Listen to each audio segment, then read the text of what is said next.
Okay, pag-usapan natin tong laro na to na Lakers versus Denver. Kung saan, lumamang ang Lakers as much as 20 points. Pero anong nangyari sa game na to? Huwag na natin pahabain, pag-usapan na natin kung ano yung napansin ko na nangyari sa game na to, kung bakit nag-choke ang Lakers kontra sa Nuggets.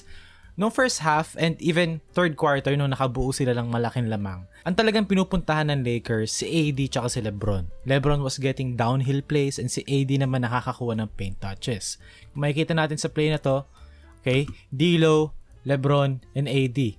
Nasa isang action and you have shooters sa corners. And now makikita natin in entry kay Davis, magsiset ng away screen si D'Lo para pumunta si LeBron sa dribble handoff with Anthony Davis. So ngayon, dahil downhill si LeBron, makakapag-attract ng defense yan. So ang nangyari sa play na to, nakapag-attract si LeBron ng 2 defenders on the ball.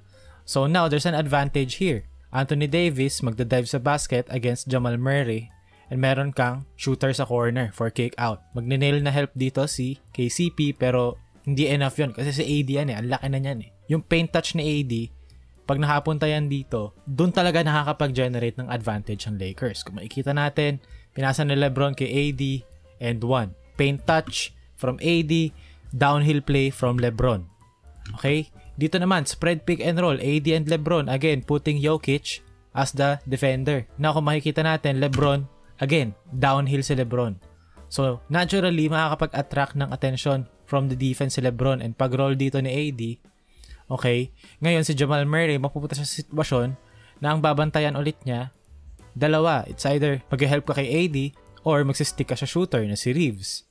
So, makikita natin dito pagka-dive ni AD after ng pick, okay, nag-tag ngayon ng roller si Jamal Murray. So, naiwan si Austin Reeves pagka-lift niya sa 3 points.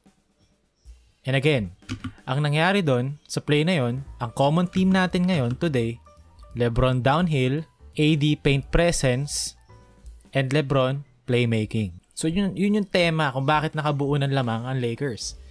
AD paint presence, LeBron downhill, LeBron playmaking. Pero pagdating ng fourth quarter, all of a sudden, hindi ko maintindihan kung bakit yung Lakers, bigla na lang sila parang tinapon nila yung game plan nila na yon. All of a sudden, kung makikita nyo sa play na to, there's barely passing or hindi mo man lang maramdaman si AD sa play. Wala si LeBron sa action.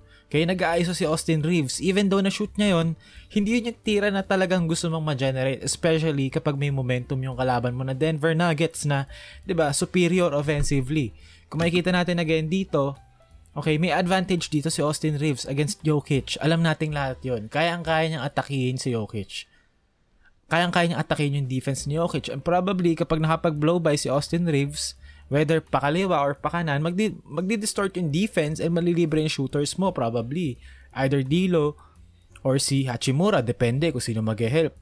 Si MPJ ba mag-help or si Murray? Or even mag-help man si Aaron Gordon dito, meron kang Anthony Davis.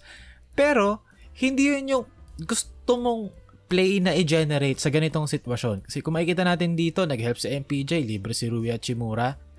Okay? 3 points, pero supply. Kahit wide open. Kasi bakit? Asan si AD? Hindi involved. Asan si LeBron? Nakatayo lang. Hindi na nagsiset ng play. Last 3 minutes. All of a sudden. Hindi ko maintindihan kung bakit nangyari yon. Again, dito. Okay? Tatakbuhin nila ulit yung same play kanina. Entry kay Anthony Davis dito sa may wing, sa may elbow. Magsiset ng away screen si D'Angelo Russell for LeBron. Okay? Play natin ngayon.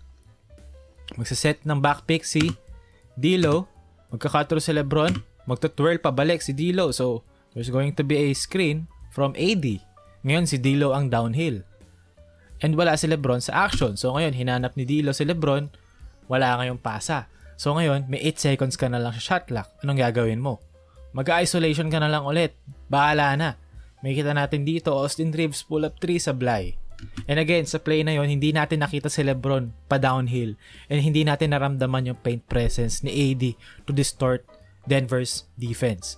Kung makikita natin dito, 52 seconds remaining, 97 all, hawak ni LeBron ang bola, magsiset ng spread pick and roll. Or rather, Spain pick and roll ang Lakers. Okay, pagka-roll dito ni AD after ng pick niya kay LeBron, there's going to be a back pick from D'Lo.